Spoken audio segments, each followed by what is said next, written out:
Authentique et humaine, elle parle avec franchise.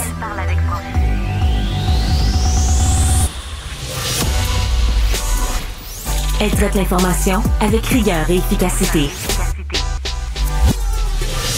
Une approche fraîchement moderne de l'actualité. Isabelle Maréchal. Bonjour tout le monde, j'espère que vous allez bien. Petit vendredi où il neigeote à nouveau. On s'en sort pas, c'est comme la grève de la STM, on s'en sort pas. Merci d'être là, Fred Bastien. Mais on peut voir la neige un peu plus positivement, je pense, que le manque d'autobus et de métro là, pour les gens qui sont coincés à l'extérieur. Là. Non, mais c'est beau, c'est Noël qui s'en vient. J'essaie de me convaincre en me disant ça. Mais t'as tellement raison, c'est très joli, c'est bucolique et hivernal. On Faut pas dire champagne. On sent le positif. Je suis vraiment content, Isabelle. J'adore la neige. Non, mais tu sais, quand tu cours, il faut que tu travailles. Puis j'imagine les gens là, qui, en plus, se tapent parce que ça a fondu un peu, mais pas assez. Ouais. Bon. Ce matin, je me disais, on est bien, ça a fondu 3 degrés Celsius. Puis imagine, il y a encore 5 % des gens, là, des Québécois, qui n'ont pas d'hydroélectricité, qui n'ont pas de service d'électricité. Il y en a quand même pas mal. Là, c'est pas comme si on avait eu la tempête du siècle non plus. Alors, on a beaucoup parlé de la fragilité de notre réseau. Puis, nous, on avait envie aujourd'hui de discuter avec un spécialiste que vous connaissez bien, Pierre-Olivier Pinault. Il est professeur spécialisé en enjeux énergétiques à HEC Montréal. Mais on va pas parler de panne de courant, on va parler de votre consommation, vous, chers amis, d'hydroélectricité. Je pense qu'on le sait, là, on est plutôt énergivore comme citoyen. Et vous vous souvenez... Il y a 3 ans à peu près, déjà, mon Dieu, que le temps passe vite, c'est fou, là, mais vous vous souvenez de Pierre Fitzgibbon qui nous avait dit... Qui ça? Fitzgibbon, c'est ça, qui ça? L'étoile montante qui s'est avérée être une étoile filante dans le firmament des projets québécois. Mais bref, il nous avait dit, là, les gens, là, faites donc votre lave-vaisselle la nuit, là, parce que là, vous êtes trop dépensiers en termes d'hydroélectricité. Puis c'est vrai que... Tu sais, par exemple, prends le projet, là, le pouvoir québécois, la vision économique de François Legault, qui a été rendu public il y a quelques jours. Là-dedans, on voit qu'on mise beaucoup, naturellement, sur notre fleuron, qui est Hydro-Québec, et sur tout le potentiel énergétique. Et bien sûr, là-dedans, il y a des énergies renouvelables, mais la notion d'Hydro-Québec est importante. Alors, en même temps, on se dit, bon, ben, est-ce qu'on a assez d'hydroélectricité? Est-ce qu'il faudrait pas qu'on économise, tu sais, tout kilowatt, en fait, c'est les négawatts, c'est-à-dire les kilowatts qu'on ne dépense pas, ben c'est toujours ça de gagner. Alors, c'est ça que je vous pose comme question aujourd'hui. Est-ce que vous seriez prêt, par exemple, parce que c'est l'idée de M. Pinault qui va nous expliquer à l'instant, seriez-vous prêt à ce qu'il y ait un plafond individuel qui vous inciterait à réduire votre consommation d'énergie? Puis, Pierre-Olivier Pinault est avec nous. Bonjour. Bonjour. Merci d'être là. Alors, expliquez-nous, parce que c'est votre idée, Pierre-Olivier Pinault. Là, vous voulez instaurer un plafond. Vous mettez ça à 8000 kilowatts d'électricité par personne par année. Vous suggérez que ça soit à partir de 2027. Comment fonctionnerait votre système, là? Et qu'est-ce que ça nous donnerait, en fait? Oui. Alors, c'est pas vraiment un plafond, mais c'est comme aujourd'hui, au Québec, on consomme dans le secteur résidentiel, donc dans nos maisons, par Québécois, 8000 kWh par année. Donc ça, c'est la consommation moyenne annuelle des Québécois. Il y en a qui consomment plus, il y en a qui consomment moins. Le problème, c'est qu'aujourd'hui, puis vous l'avez mentionné, Hydro-Québec construit des nouvelles infrastructures et la nouvelle électricité qui va arriver, elle va arriver à 11 cents le kilowattheure plus le coût de transport et de distribution, ça va nous revenir à 15-16 cents du kilowattheure. Mais aujourd'hui, on paye 9 cents le kilowattheure, nous les clients résidentiels. Et donc, si on augmente plus, on augmente plus, il faudrait qu'on paye ce que ça coûte à Hydro-Québec de nous amener l'électricité. Donc moi, ce que je dis, c'est que tout le monde aurait droit à 8000 kWh à 9 cents le kilowattheure, le prix actuel. Mais si quelqu'un consomme plus que les 8000 kWh, eh bien là, il ne paierait pas le 9 cents le prix actuel, il paierait le 15 cents, qui est le prix, ce que ça coûte à Hydro-Québec de construire des nouvelles infrastructures. Fait que c'est un plafond individuel, disons, juste à partir duquel ça nous coûte plus cher, finalement. C'est-à-dire que tout le monde peut dépenser l'hydroélectricité autant qu'il veut. Là. Tu peux avoir ta maison, ta grosse maison, ton chalet, bon, puis tu chauffes ta piscine, là, tu vas être un gros c'est énergivore. Là. Puis là, ça se discute plus, parce que moi, au début, quand je voyais plafond, je me disais, ben là, on va pas empêcher les gens d'avoir de l'électricité à un certain degré. On parle de tarification dynamique, dans le fond. Voilà, exactement. Mais le deuxième aspect, c'est qu'il y a l'hydroélectricité québécoise, elle appartient à tous les Québécois, c'est Hydro-Québec. Et aujourd'hui, quelqu'un qui a un ménage à faible revenu, qui a petit appartement, consomme pas beaucoup, il consomme pas les 8000 kWh de la moyenne québécoise. Mais pourtant, c'est un hydro-québécois, il aurait le droit de profiter de la richesse collective. Et moi, ce que je dis, c'est que le 8000 kWh, si quelqu'un consomme moins que ça, il pourrait revendre ces kilowattheures non utilisés, il les revendrait sur le marché à quelqu'un qui en consomme plus, et là, il pourrait y avoir un prix de marché de ces kilowattheures, ce qui fait que tout le monde bénéficierait de la richesse hydroélectrique québécoise, parce qu'aujourd'hui, ceux qui payent le 9 cents en moyenne, c'est les plus gros consommateurs et c'est les gens en général plus riches. Et les gens plus pauvres, ils en bénéficient pas. Donc, tout le monde aurait, même si on est à 8000 kWh, on aurait un incitatif à réduire, parce que là, on pourrait les revendre. Évidemment, on les revendrait à 15 cents le kilowattheure pour ceux qui veulent en faire plus. Et ça éviterait de construire davantage, ça donnerait l'incitatif à tout le monde. Et ceux qui sont les moins consommateurs, ils profiteraient de l'avantage qui aujourd'hui est essentiellement attribué aux ménages plus riches. Je suis sûr, M. Pinault, qu'il y a plein d'auditeurs qui ont des questions à savoir comment ça fonctionnerait, qu'est-ce que ça leur donnerait en termes aussi monétaires. 1-877-827-2346 par texto, vous faites le 187 Cube Radio. Dites-nous si c'est une idée qui vous semble potentiellement réaliste. Moi, je pense que ça peut se vivre tout à fait. En ce moment, le kilowattheure nous coûte, vous dites, on paye 9 cents. Combien ça, est-ce que c'est à peu près ce qu'Hydro-Québec, d'ailleurs, ce que ça coûte à Hydro-Québec ou ça lui coûte plus cher? Non, parce que ça lui coûte plus cher parce qu'en plus, on paye 9 cents, mais on a de l'interfinancement. Et ça veut dire que ça devrait coûter 10-11 cents le kilowattheure, mais on paye 9 cents parce qu'on bénéficie de l'interfinancement qui est le fait qu'on paye moins cher que ce que ça coûte à Hydro-Québec nous servir. Et c'est essentiellement les clients commerciaux, donc, et institutionnels, les magasins, les centres commerciaux, les hôpitaux, les écoles, qui, eux, payent 30 à 40% plus cher que ce que ça coûte à Hydro-Québec les servir, pour que nous, les clients résidentiels, on paye moins cher. Mais ça se retrouve dans la facture de quand on va au centre commercial. Eux, ils payent plus cher leur électricité, mais forcément, ils passent les coûts dans les frais et dans les prix que nous, on paye dans les centres commerciaux. Puis quand c'est des hôpitaux ou des écoles qui payent, ben ça vient évidemment diminuer le budget d'éducation ou de la santé pour permettre essentiellement que des gens se chauffent leur sous-sol quand il n'y a personne.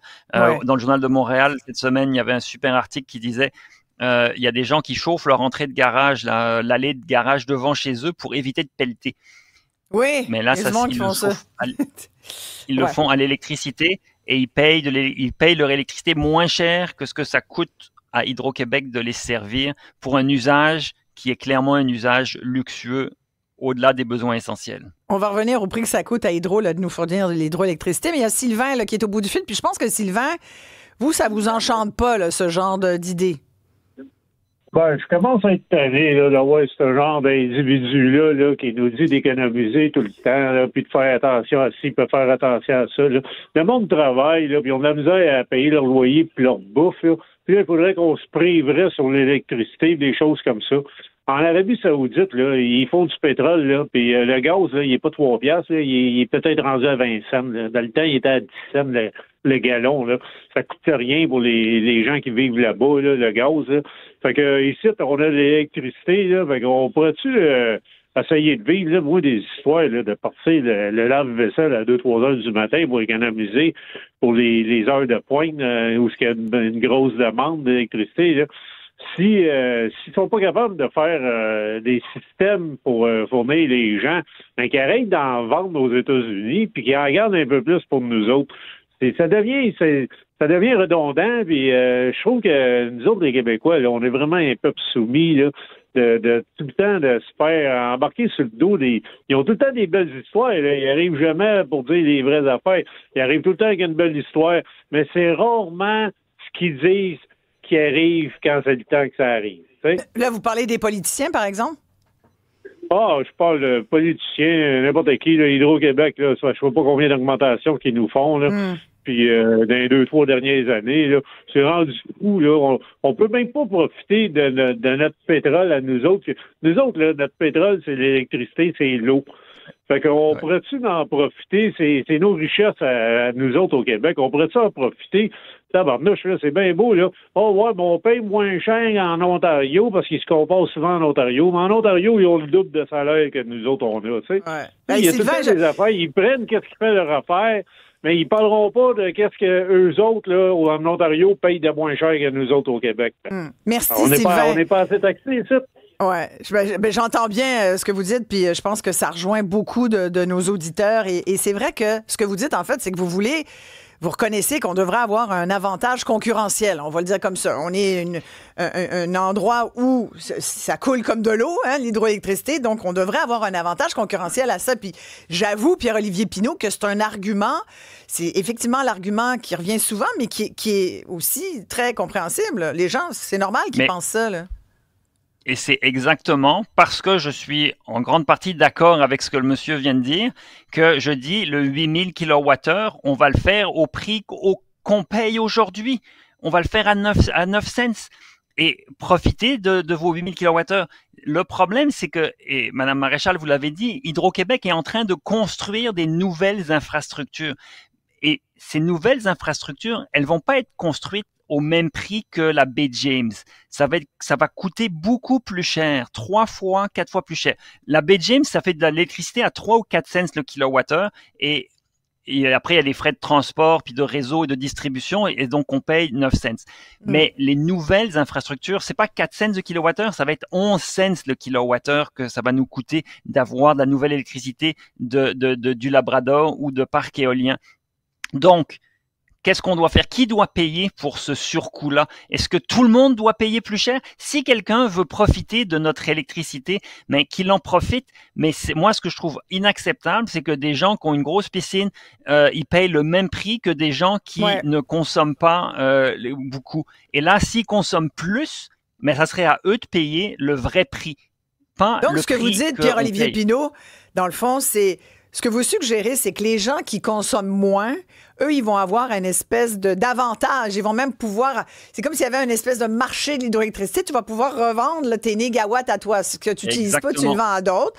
Fait que donc, ça va peut-être vouloir dire quelques dizaines, centaines de dollars par année de plus pour les gens qui sont économes, les personnes seules. Il y en a beaucoup au Québec qui payent le même prix que les familles, finalement. Et ceux qui sont les grands dépensiers, les grands énergivores, là, ceux qui chauffent leur entrée de garage l'hiver, ceux-là vont payer plus cher. Il y aura comme une espèce de bonus-malus à payer. C'est un peu ce système-là. Tu en dépenses beaucoup, tu vas payer plus cher. Mais tu payes pas plus cher pour le plaisir de payer plus cher pour me faire plaisir. Ils payent plus cher parce que ça coûte plus cher aller chercher les nouveaux kilowattheures.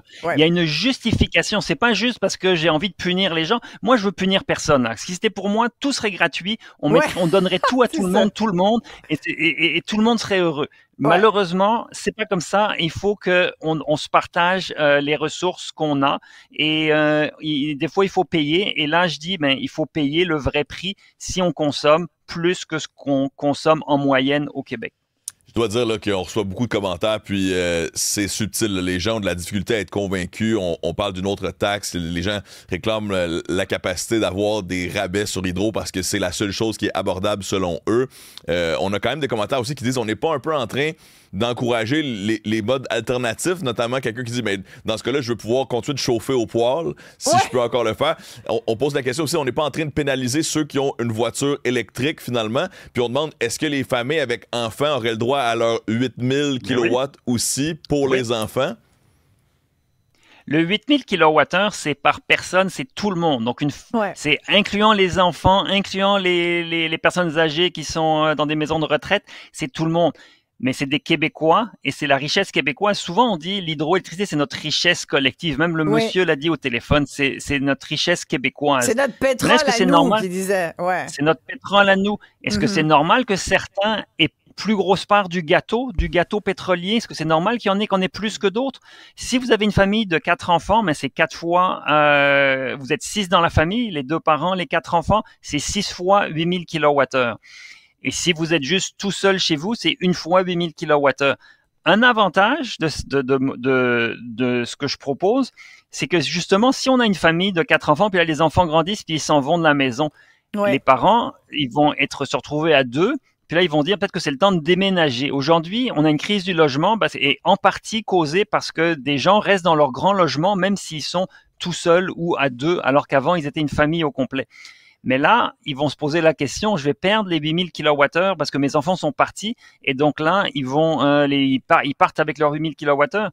Et donc là, ils vont se dire, mais il m'en reste plus beaucoup, j'ai plus envie de payer. Et ils vont peut-être avoir un incitatif à déménager dans une maison plus petite pour laisser de la place à une autre famille. Et ça va aider la crise du logement. Il y a Éric de l'Ontario qui dit, si on suit cette logique-là, quelqu'un avec moins de revenus qui habite dans, je cite, un taudis mal isolé pourrait payer beaucoup plus. Il y a cet élément-là où on a un peu un malus à un certain point quand même, là. Oui, pour les gens, un bon point, ça, Fred, de notre auditeur, parce que Pierre-Olivier Pinault, par exemple, les locataires, puis on sait qu'il y en a beaucoup au Québec, là, 60% des gens, à peu près, sont des locataires. Des fois, tu n'as pas le contrôle sur la façon dont ton logement est isolé. Des fois, tu as beau le demander à ton propriétaire. Le propriétaire, par les temps qui courent, il ne veut pas forcément. Il y en a des très bons là, qui le font parce qu'ils comprennent, mais il y en a qui ne veulent pas forcément dépenser pour mieux isoler leur logement et faire en sorte que le locataire aurait un tarif, paierait moins cher d'hydroélectricité. Donc, il y a cet enjeu-là. Puis je trouve que les programmes, d'ailleurs, pour nous inciter à faire ce genre de travaux-là sont pas très intéressants non plus. Bref, il y a quand même quelque chose là où je comprends que les gens aient de la résistance, là, puisqu'on parle d'électricité. C'est vrai. C'est vrai qu'il y a une corvée de rénovation de bâtiments, surtout des logements locatifs à faible loyer. Il faut s'assurer qu'ils soient mieux isolés. Et donc là, il y a des normes. Le gouvernement travaille un peu là-dessus. Il y a la loi 41 qui va nous amener à avoir, pour tous les bâtiments, les propriétaires de bâtiments, une obligation de divulguer la consommation d'énergie, après d'en faire une cotation et après d'améliorer la performance énergique du bâtiment. Et ça, il faut que ça se fasse, puis il faut qu'il y ait de l'accompagnement. Pour les gens qui sont à faible revenu, il faut qu'il y ait de l'accompagnement pour aider à améliorer l'enveloppe thermique. Mais oui, il y a des exceptions. Oui, il y a des cas de personnes à faible revenu qui habitent en région où ils peuvent avoir une grande maison mal isolée et consommer plus. Ça reste des exceptions. Il y a vraiment une corrélation entre le revenu et la consommation d'énergie. Ce sont les gens qui ont des grandes maisons, qui ont des piscines chauffées, des spas chauffés, des entrées de garage chauffées, qui vont consommer plus d'électricité en moyenne. Il va y avoir des exceptions. On peut faire des programmes, des aides pour aider ces gens-là et s'assurer que les logements soient de mieux en mieux isolés. Ça, c'est très important que ça arrive. Mais vous dites, parce que moi, je pense que c'est vraiment, il y en a beaucoup de logements mal isolés, là, Pierre-Olivier. Là, je comprends là, que vous dites, les riches, ils dépensent trop d'énergie. Faisons payer les riches. Là. C'est un peu ça, là, dans le fond, le but. Là. Ils dépensent beaucoup d'hydroélectricité. Ben, qui paye pour? Ils vont payer plus cher. Ils vont payer ce que ça coûte minimalement. Ils n'ont pas d'affaire à bénéficier d'un tarif à 9 cents si ça coûte 15 cents à Hydro. On comprend ça. En même temps, c'est quand même important. Là, le parc immobilier est très mal isolé. Je pense qu'on peut dire ça. Puis c'est plus fréquent. En tout cas, dans la région de Montréal, puis je pense que dans beaucoup de villes au Québec, on n'a pas mis d'argent là-dessus. Là. Même les édifices gouvernementaux, là, aussi, là, tout le monde devrait faire sa part. Il y a beaucoup de gens aussi qui réagissent sur les blocs d'électricité qu'on consentit à des alumineries. Évidemment, quand c'est des alumineries chez nous qui font travailler du monde, on est content. Mais quand c'est pour attirer, je rajouterais comme pour brader le fait on brade un peu notre hydroélectricité. On dit, regardez, ici, ça coûte pas cher, venez. On a fait ça avec Nordvolt. Bon, ça n'a pas marché, ça a été un flop. Mais avec d'autres, c'est toujours ce qu'on met de l'avant. Puis ça, les gens font ressortir ça, Fred. Les gens veulent savoir justement pourquoi est-ce que c'est aux familles de payer et non pas aux entreprises. Pouvez-vous nous éclairer là-dessus, s'il vous plaît? Éclairer, Chickaboo.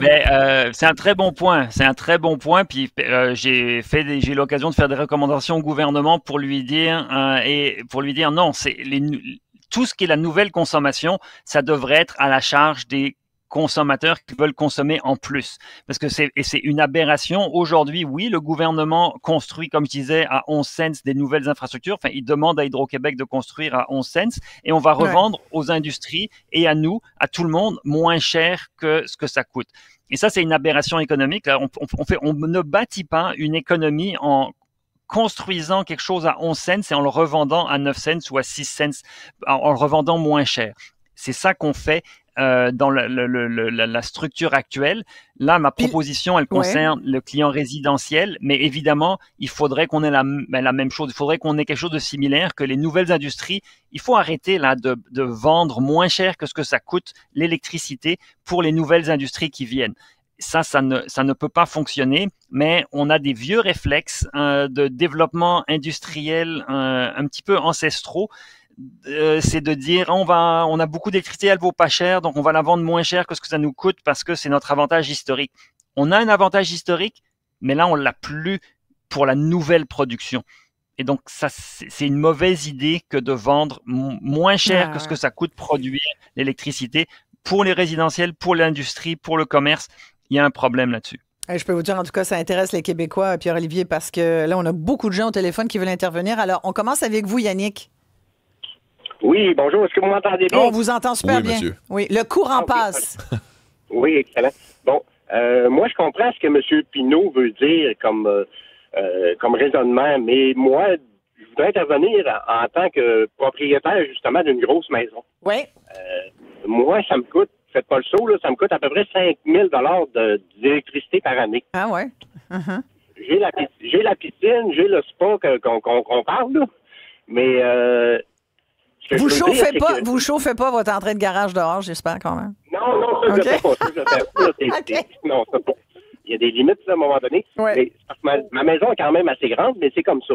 Bon, mais qu'est-ce que je veux dire, c'est que mon salaire va également avec ça. Si j'ai été capable d'avoir une maison comme ça, c'est parce que j'ai travaillé plus et je suis imposé beaucoup plus. Mm-hmm. Alors là, présentement, je m'en vais chez Maxi. Puis le raisonnement que moi, je me dis, c'est est-ce qu'ils vont me vendre la pinte de lait plus cher parce que mon salaire est plus élevé? Ouais. Comprenez-vous un peu mon raisonnement? Là, c'est ce que j'entends de la conversation, c'est que là, on me changerait plus cher l'électricité parce que je suis un plus gros consommateur, parce que je suis possiblement un peu plus riche que la moyenne des gens. Alors, à ce moment-là... Et aussi, je rajouterais, Yannick, puis M. Pinault, vous pouvez... En fait, ce que vous disiez, Pierre-Olivier, c'est que en ce moment, si toute chose était égale par ailleurs, si on n'avait pas besoin de plus, mais là, on nous dit qu'on va en avoir besoin de plus à tel point qu'il faut en construire des barrages. Donc, les prochains à construire vont coûter pas mal plus cher. Donc, c'est kilowattheure qu'on va utiliser plus tard vont coûter plus cher. C'est ceux-là, Yannick, que vous allez payer parce que si vous en consommez plus puis qu'il faut en construire, entre guillemets, là, on comprend le mot là, ici, ben, oui, il va falloir accepter ça. C'est absolument normal, mais plus on consomme, c'est parce que si on consomme, à moins que, comme vous avez dit tantôt, des maisons mal isolées, des choses comme ça, mais moi, ma maison est quand même assez bien isolée, elle est assez récente. Ouais. Alors, à ce moment-là, je consomme plus parce que sans vanité rien, parce que j'ai un meilleur salaire. Oui, parce que vous avez les moyens, c'est ça. Pierre-Olivier, là-dessus? Mais moi, je suis tout à fait heureux pour Yannick qu'il ait les moyens, qu'il fasse qu'il veulent avec son argent. Oui, mais il trouve que c'est injuste, finalement. Il dit c'est un peu injuste. Non, mais, tu sais, moi, j'ai travaillé toute ma vie. C'est parce que... Je suis plus aisé, finalement. Là, je vais être pénalisé de par ma situation financière. Mais il va être pénalisé. C'est parce que, encore une fois, on revient à la notion de l'hydroélectricité. Elle est à tous les Québécois. Ouais. Et elle n'est pas plus à Yannick qu'à la personne qui est mal prise, qui est même un sans-abri québécois. Lui, le sans-abri québécois qui va consommer zéro, il est québécois. Il devrait avoir sa part de son hydroélectricité québécoise et il consomme zéro. Et Yannick, parce qu'il a réussi, et c'est très bien, je suis fier pour lui, mais... Il utilise davantage de l'hydroélectricité québécoise. Et pourquoi est-ce qu'il aurait le droit d'en avoir davantage? Il paye des impôts, mais payer des impôts, ça ne veut pas dire qu'on a plus le droit d'avoir une partie de l'hydroélectricité québécoise. L'hydroélectricité québécoise, elle est à tout le monde.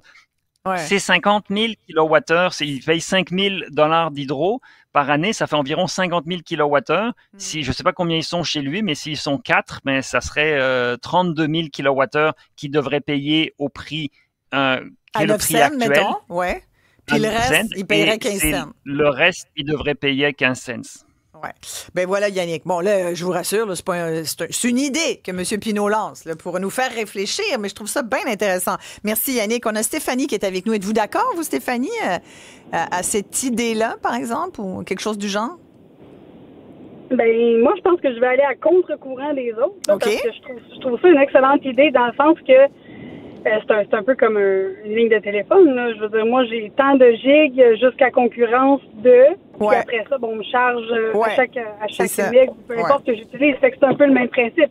Moi, j'ai un enfant à la maison. On habite une maison en campagne.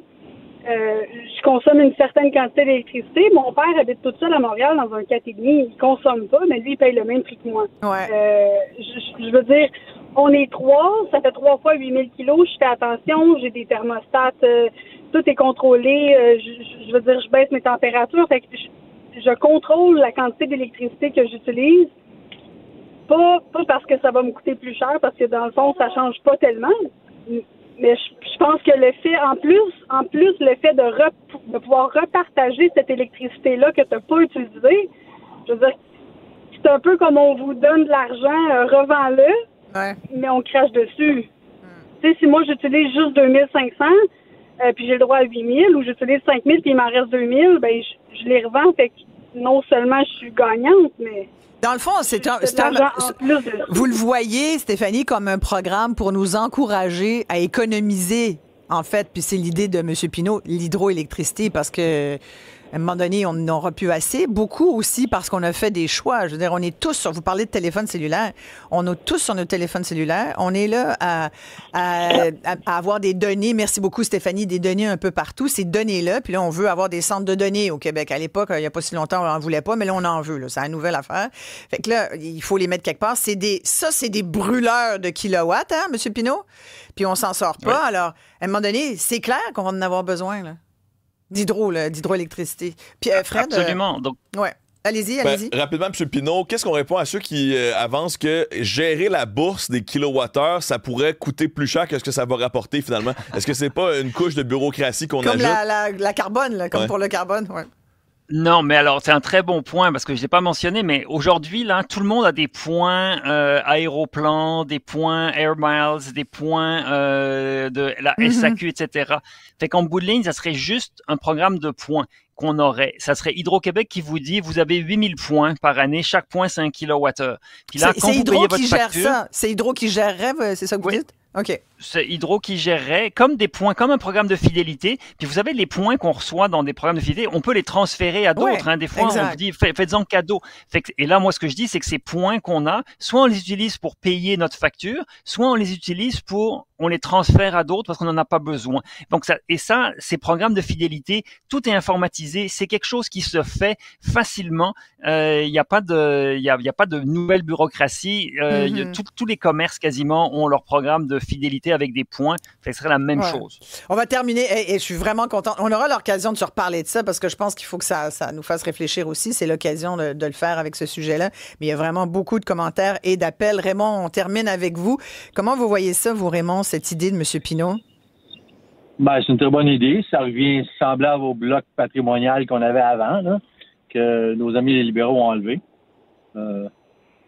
Est-ce que c'est ça, Pierre-Olivier Pinault? Vous êtes ce que Raymond nous dit? C'est un peu proche de ça, dans le sens où le bloc patrimonial, il était à l'échelle des Québécois, mais il n'y avait pas cette idée d'incitatif que si on consomme moins que son bloc, on peut le revendre. Et là, c'est vraiment pour que les Québécois directement, individuellement, aient leur bloc d'électricité patrimoniale. Mais le concept est assez proche, en effet. Oui, je pense, Raymond, vous êtes propriétaire et on me dit que vous payez plus cher pour votre facture d'hydro est plus chère que vos taxes municipales.